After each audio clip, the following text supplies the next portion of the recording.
بسم اللہ الرحمن الرحیم۔ السلام علیکم ویورز۔ اللہ تعالیٰ نے انسان کو پیدا کرنے کے بعد اسے مختلف رشتوں اور برادریوں سے نوازا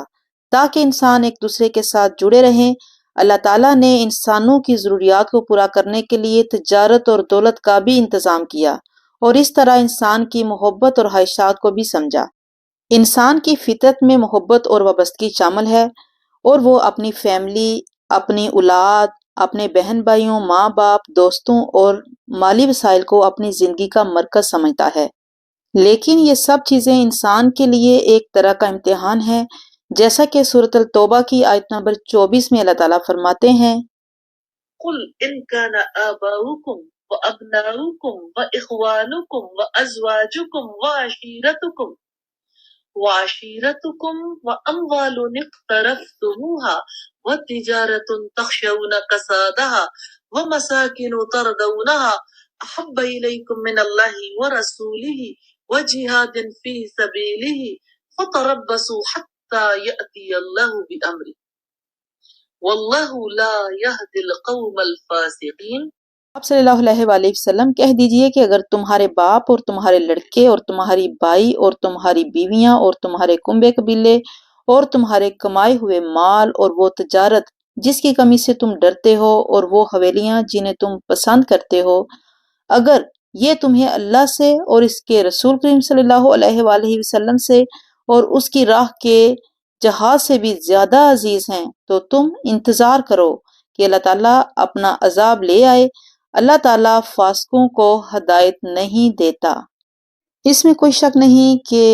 خاندان، اولاد، مال سے محبت ایک فطری تقاضا ہے، لیکن اگر ہم ان کی محبت کو اللہ تعالیٰ کی محبت سے اوپر جانیں گے، ان کی محبت میں اللہ تعالیٰ کو بھول جائیں گے تو وہ ہمارے لیے ایک آزمائش ہے۔ اللہ تعالیٰ نے انسان کو پیدا ہی اپنی پہچان کے لیے کیا ہے اور اسے مختلف رشتوں سے نواز دیا تاکہ انسان رب تعالیٰ کا شکر گزار بندہ بن جائے۔ فطرتاً انسان اپنے قبیلے، خاندان،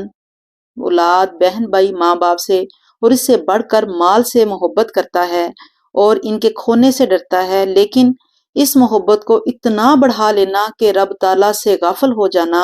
ایک بہت بڑا گناہ اور شرک ہے۔ انسان کے دل میں ان تمام چیزوں کے باوجود سب سے پہلے اللہ تعالیٰ، اس کے بعد رسول کریم صلی اللہ علیہ وآلہ وسلم اور آل کی محبت ہونی چاہیے۔ اللہ اور اس کے رسول سے محبت کا تقاضا اور ہمارا اہم فریضہ یہی ہے کہ ہم اسلام کی خاطر جہاد کریں اور خاندان، مال اور اولاد کی محبت کو اس طرح استعمال کریں کہ یہ سب چیزیں ہمارے لیے صدقہ جاریہ بن جائیں، نہ کہ ان عارضی چیزوں کی محبت میں حق بات سے غافل ہو کر اللہ اور اس کے رسول کریم صلی اللہ علیہ وآلہ وسلم کی محبت کو پس پشت ڈال دیں،